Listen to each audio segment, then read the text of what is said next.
Good evening, YouTube. This is Hell's Unicorn, the one-time inhabitant of the Norse version of Hades that has now been resurrected to bring you some rather interesting news, elucidating to say the least. Now, some of you out there are probably not familiar with the history of a certain pro football star by the name of Pat Tillman, mostly because in this day and age, attention spans and span of memory tend to be a little bit short, with new information constantly being bombarded from the mainstream media. It's difficult to keep up, especially considering a person who died in Afghanistan several years ago. But some interesting things have come up, some things that I think all of you should be aware of. And in this business of being a small-time reporter that only a handful of people are watching, naturally I have a little bit of latitude with my accountability, but I am trying to be accountable nonetheless, and so I have provided a source for this story because I know it will sound highly unusual and probably a little hard to believe. But I swear to you, to the best of my knowledge, it is the truth.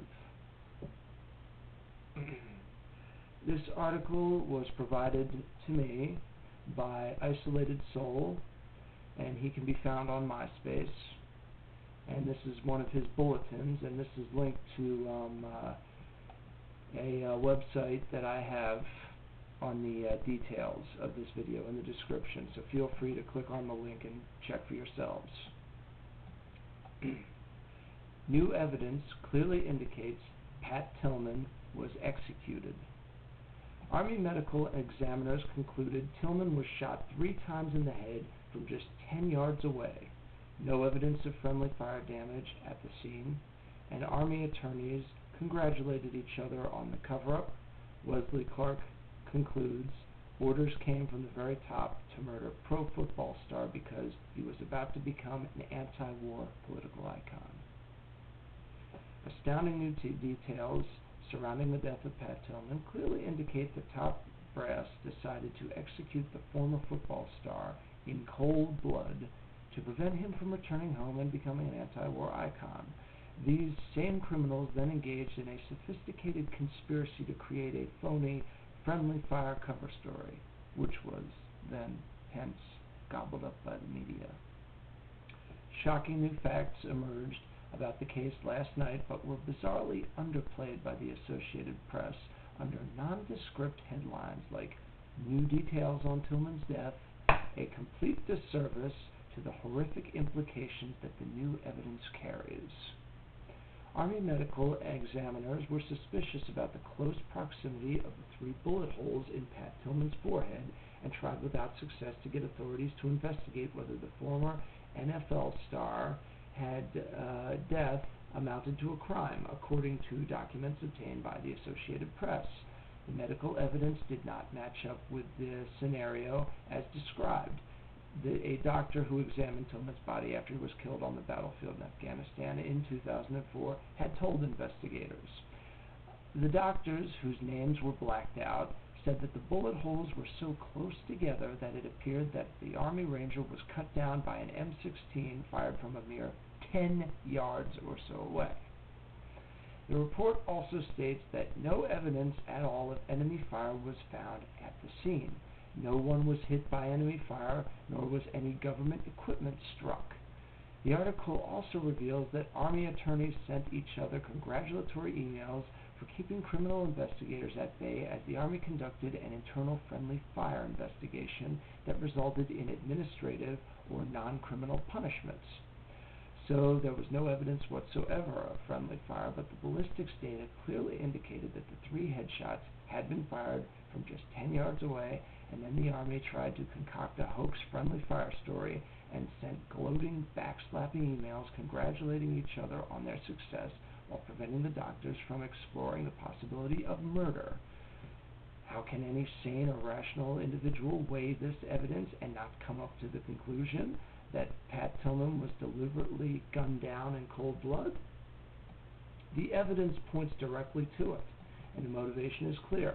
Tillman abandoned a lucrative career in pro football immediately after 9/11 because he felt a rampaging patriotic urge to defend his country and became a poster child for the war on terror as a result.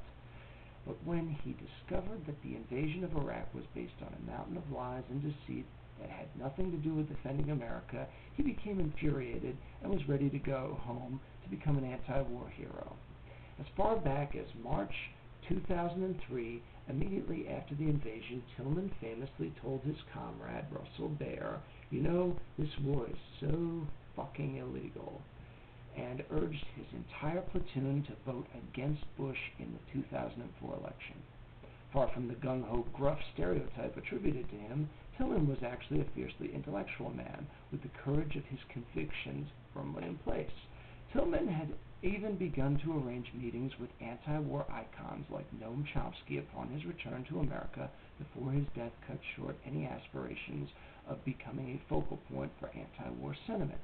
Coming to daily costs, Wesley Clark appeared on Keith Olbermann's Countdown last night and stated that the orders came from the very top to murder Tillman as he was a political symbol, and his opposition to the war in Iraq would have rallied the population around supporting immediate withdrawal.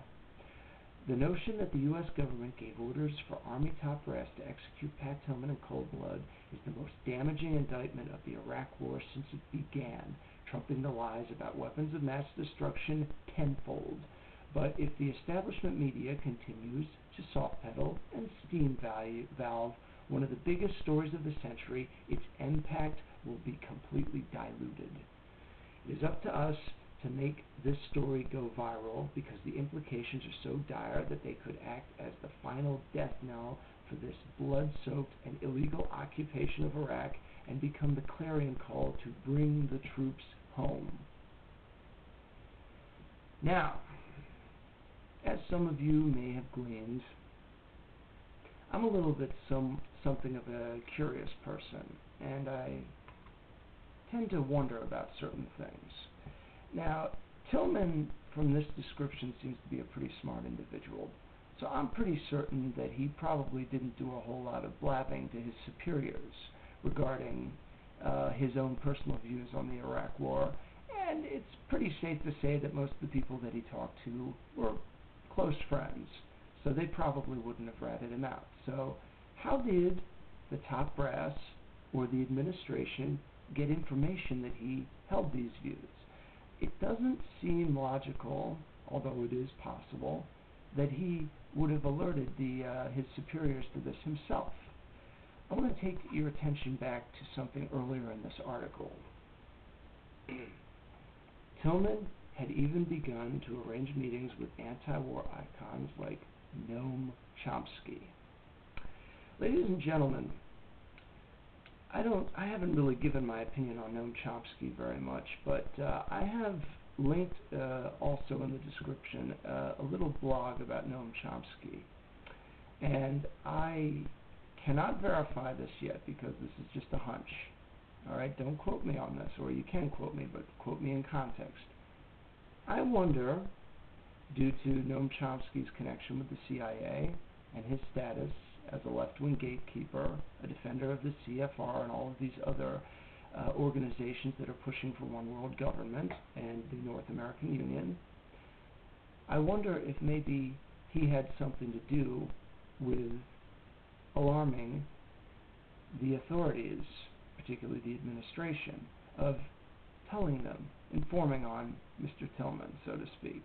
Now this is a little off the cuff, I know, but go over to the blog, read it, check the sources, and tell me if you think that Noam Chomsky is somebody that can be trusted, because I trust the guy about as far as I can throw him across the street. And the fact that this information is being downplayed really shakes my faith in the mainstream media.